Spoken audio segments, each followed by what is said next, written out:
وعلیکم السلام ورحمۃ اللہ وبرکاتہ۔ اللہ رب العالمین خیر و عافیت میں رکھے، مزید تحقیق کرنے کی توفیق عطا فرمائے۔ سوال یہ تھا کہ کہیں سنا ہے کہ سخی گنہگار بخیل عابد سے زیادہ محبوب ہے اللہ کے نزدیک، تو کیا یہ بات صحیحین میں موجود ہے؟ اور گنہگار سے کیا مراد ہے؟ اس کا جواب یہ ہے کہ اس روایت کو موضوعات میں ابن الجوزی نے ذکر کیا ہے، صحیحین میں تو نہیں ہے، البتہ ترمذی وغیرہ میں ہے، اور اس کے الفاظ میں بڑا فرق ہے۔ جاہل سخی کا ذکر آتا ہے، گنہگار سخی نہیں۔ السخی قریب من اللہ، سخاوت کرنے والا سخی آدمی اللہ کے قریب ہے۔ قریب من الناس، لوگوں کے بھی قریب ہے۔ قریب من الجنہ، جنت کے بھی قریب ہے۔ بعید من النار، جہنم سے دور ہے۔ وَإِنَّ الْبَخِيلَ بَعِيدٌ مِّنَ اللَّهِ، بخیل اللہ سے دور۔ بعید من الناس، لوگوں سے دور۔ بعید من الجنہ، جنت سے دور۔ قریب من النار، جہنم سے قریب۔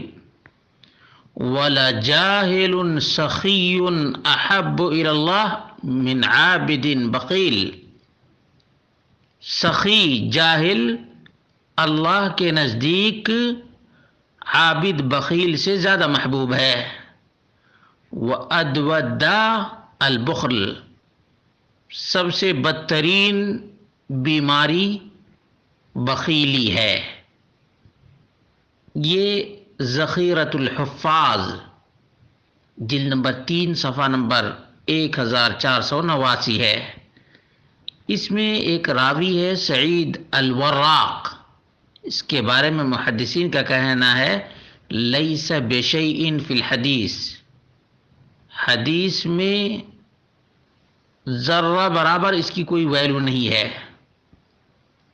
ترمذی میں 1961، بہقی شعب الایمان 10356، العقیلی الضعفاء الکبیر جلد نمبر 2 صفحہ نمبر 117۔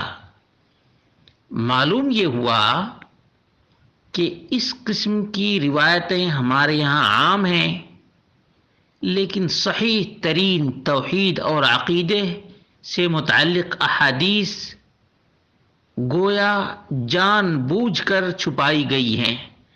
اب یہ روایت عام طور پر بیان کی جاتی ہے اور اس میں منمانی اضافہ بھی کیا جاتا ہے۔ اب یہاں پر لجاہل سخی ہے کہ جاہل سخاوت کرنے والا یا سخی، تو اس کو بتا دیا گیا کہ گنہگار سخی، جبکہ گنہگار کا ذکر ہی نہیں ہے، جاہل کا ذکر ہے۔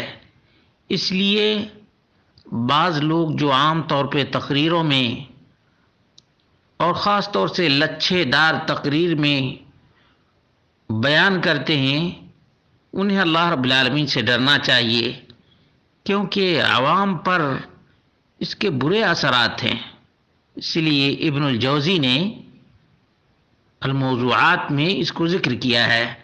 اللہ رب العالمین سے دعا کرتے ہیں اللہ رب العالمین ہم سب کو تحقیق کرنے کی توفیق عطا فرمائے، درست اور صحیح بات کو عام کرنے کی توفیق عطا فرمائے، اور ہمارے سماج اور معاشرے میں جو غلط باتیں مشہور ہیں ان کا پوسٹ مارٹم کرنے کی بھی توفیق عطا فرمائے، تاکہ ہمارا سماج بھی صحیح باتوں پہ استوار ہو۔